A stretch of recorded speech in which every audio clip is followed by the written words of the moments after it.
Mina olen Epp ja õpetan Haapsalu Kutsehariduskeskuses puidukäsitsi töötlemist. Ja selleks, et puitu töödelda, on vaja teda lõigata. Ja lõikamiseks sobib väga hästi saag, nii et algab saagimistund.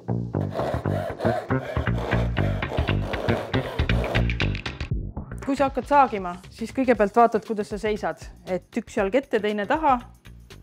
Ja nüüd, kui sae võtad, siis sa ei pea seda kramplikult hoidma. Et rahulikult. Ja nipp on selles, et sa pead ainult liigutama saagi edasi-tagasi. Saag saeb ise. Sina lihtsalt liigutad kätt edasi-tagasi ja vaatad, et su õlavars, küünarnukk ja ranne oleks koos saega ühe joone peal. See on siuke Jaapani tüüpi saag. Ma alustan temaga siit eestpoolt otsast ja rahulikult tõmban.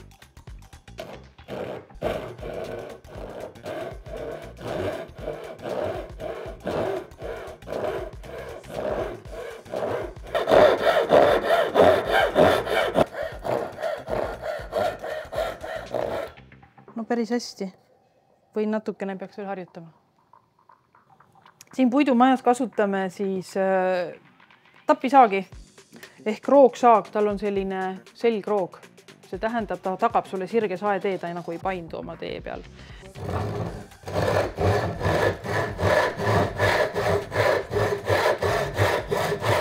Ja siis on Jaapani tüüpi saed,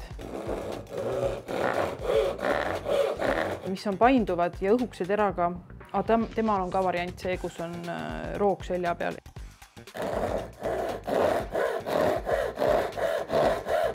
Ehk siis tapisaag.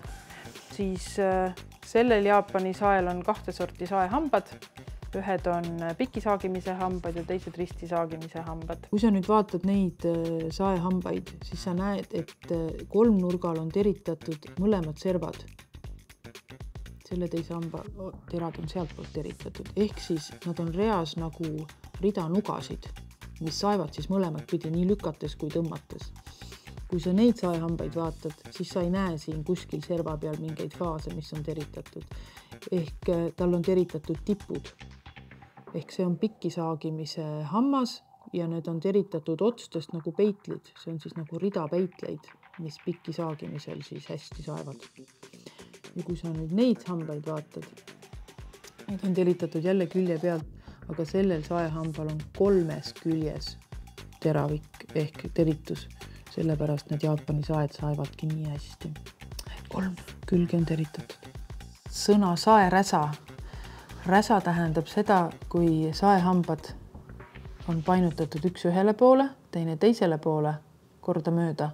Selleks, et saetee tuleks saelehest natukene laiem, et saag ei kiiluks saeteesse kinni. Teeme nüüd niisuguse harjutuse, et sa võtad detaili ja märgid talle 3 küljele jooned. No jätame umbes 5 milli vahet. Ja nüüd sa hakkad saagima niimoodi joone kõrvalt, et joon jääks alles. Ja siis proovime seda harjutust teha.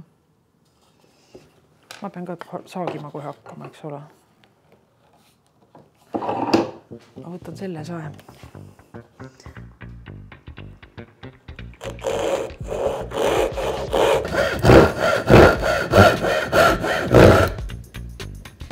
Ja selleks, et saada heaks saagijaks, peaks nüüd seda harjutust tegema enne iga tähtsa tapi saagimist.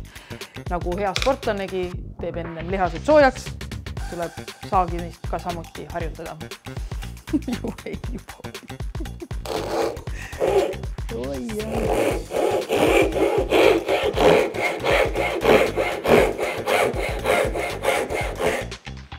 Ei tule.